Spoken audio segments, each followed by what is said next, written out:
বিচার করতে পারবেন? পারবেন না। আপনারা কোনো এক্সাম্পল তারা করতে পারবেন? বাবা, হ্যাঁ।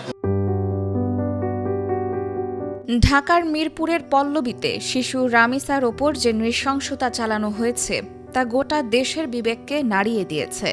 স্বয়ং প্রধানমন্ত্রী তারেক রহমান নিহতের পরিবারের সঙ্গে দেখা করে আগামী 1 মাসের মধ্যে এই হত্যাকাণ্ডের সর্বোচ্চ শাস্তি মৃত্যুদণ্ড নিশ্চিত করার প্রতিশ্রুতি দিয়েছেন। রামিসার এই হত্যাকারীর সর্বোচ্চ শাস্তি ইনশাআল্লাহ আগামী 1 মাসের মধ্যে নিশ্চিত করবে। সেই সর্বোচ্চ শাস্তি হচ্ছে মৃত্যুদণ্ড। কিন্তু প্রশ্ন জাগে, যেখানে অপরাধী নিজেই অপরাধ স্বীকার করেছে সেখানে বিচার নিশ্চিত করতে কেন সময় লাগছে বা কি কি ধাপ পেরোতে হয়?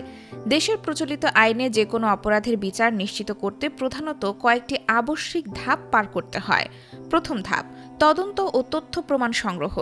অপরাধী স্বীকারোক্তি দিলেও আইনি লড়াইয়ে সেটিকে টেকসই করতে পুলিশকে বস্তুনিষ্ঠ প্রমাণ সংগ্রহ করতে হয়।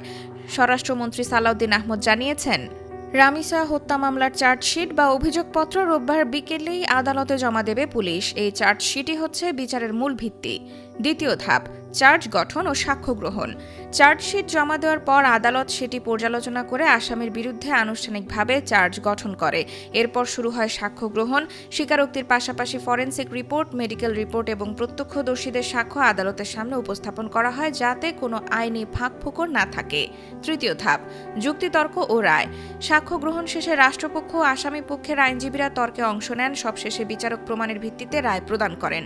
প্রধানমন্ত্রী স্পষ্ট করেছেন যে একটি নিরাপদ ও মানবিক রাষ্ট্র গড়তে আইনের শাসন ও দ্রুত বিচার নিশ্চিত করা অপরিহার্য। রামিসার বাবা আইনের জটিলতা নিয়ে উদ্বেগ প্রকাশ করলেও সরকার এবার দৃষ্টান্তমূলক এবং দ্রুততম সময়ে বিচার সম্পন্ন করতে বদ্ধপরিকর। প্রধানমন্ত্রীর ঘোষণা অনুযায়ী আগামী 1 মাসের মধ্যে এই বিচার প্রক্রিয়া শেষ করে অপরাধীর সর্বোচ্চ শাস্তি নিশ্চিত করাই এখন বড় চ্যালেঞ্জ।